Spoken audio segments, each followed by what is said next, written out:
First of all, aloha and Merry Christmas to everybody from Waikiki Beach in Hawaii. My name is Uncle Gil. I've been a beach boy for the last 40 or 50 years. I teach people how to surf, go canoeing, swimming, you name it. Whatever they want, we'll take care of them. They want to go drinking, we'll go drinking with them. Can you tell me where you were born and raised? Actually, I was born here, but I went to school in the States and all over the place.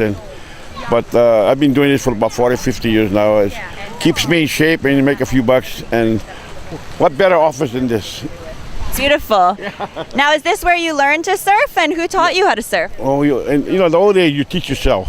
You know what I mean? Nowadays you can take a lesson, but we grew up just going out there swimming, getting on a board, just kind of roughing it, and eventually, just like swimming, you learn to swim by yourself. That's how we learned how to swim. Just throw you in the river and go swimming. Kind of like that, huh? And can you tell me about your very first surfboard?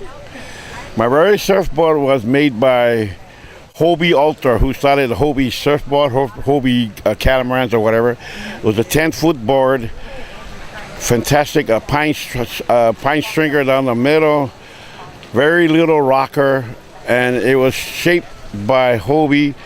And the guy Clark Foam made got the foam for it, and it had a Dana Point. Hobie's first shop was in Dana Point, California, so that's how I remember that board. That board was fantastic. It was like, we call it white lightning.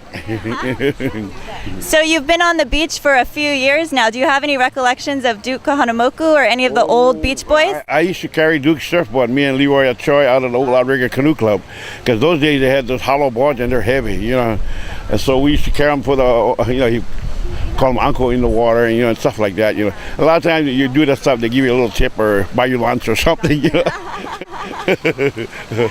And how has the beach changed over the years here? The beach itself, from the high water mark on down into the water, hasn't really changed that much.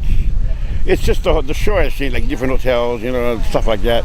But other than that, the beach, basically the surf, Queens is over there, Canoes is over there, Pops. Basically the surfing spots are still the same. Still the same? Yeah. And who is the most famous celebrity that you've taught to surf? I've taught Frank Sinatra, Nancy Sinatra, the whole Sinatra clan when they were here back in the 60s or 70s. They were filming, what was that movie over in Kauai? It was kind of a war movie, Rio Bravo. Anyway, they were all here, and then who else? Let's see, a lot of the I'm a football player, so I always take football players out, sports guys, how to surf and stuff like that. Sumo wrestlers, you name it. I left him. So do you remember which football players? Oh yeah, Tim Brown with the Eagles, all the 49ers, a whole bunch. Let's see what else.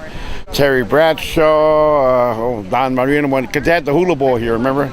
And that was an all-star game pitting the pros against the all-star college team. They don't do that now, though. It's just strictly an all-pro team now, but it's changed a little bit. I'm a huge football fan, so I appreciate those names. I'm a surfer and all that, but I'm a football player first. To be honest about it. So tell me, out of the old Beach Boys, who do you most admire and why? Actually, the guys I admire are guys like Rainbow Billy, John O'Hello-Manahuni. These are guys people don't hear about, but they've been there just as long. The guys you hear about obviously is Duke and some of his brothers and stuff. But no, I respect them just as much. But these are kind of guys that were my era, a little later in the 60s, 70s, right up until now. And how much time would you say you spend at the beach? Well, we usually come down from 6 to 6 all day long. And can you tell me a little bit about your business here? Yeah, it's just a rental. We give, basically we rent stuff, surfboard, boogie board, umbrella, chairs. But we also give surfing lessons and canoe rides. And then sometimes we teach people how to swim. Remember, a lot of these people have never seen an ocean before. I've taken people in Nebraska, they didn't even, you know what I mean? They never seen an ocean. It's like they think there's sharks and all kinds of stuff in there. So we kind of tell them, no, it's okay, And how do you feel about the paddle boarding? Paddleboarding, we used to do that from way back. But it's since taken off because it's a really easy deal to get into. You know what I mean? It's like, I'm a handball player, indoor handball player, but racquetball is kind of an easier game because you got a racket. Handball, you got to use your hand. Kind of the same thing, But if you learn how to surf, it's really easy to learn how to stand up because it's basically the same thing. And what is the first thing you tell people when they want to learn how to surf? The advice you give? Do you know how to swim? I guess that helps, right? Any last stories that you have? Anything you want to share with us today? Not really. All I can say is that it's a great place to learn how to surf. Naturally, when you learn and you get good, then where do you go? Not sure. You know, so this is beginner's land, and the water's warm, it's shallow, so the kids can get into it early. That's why a lot of our surfing champs are really young, because they can get in this early. In California, the water's cold, you know, and this and that, you know what I mean? Here, you don't have to worry. You can wade all the way out there. It's only a couple feet, you know what I mean? So it's safe and very conducive, you know, for that. Well, thank you so much. It's so great to talk to you. The pleasure's all mine. And again, I want to extend my wishes, Merry Christmas and Happy New Year to everybody at U2, right? YouTube. And we'll see you next year. Thank you. Right. Merry Christmas. Okay, thank you. Anytime.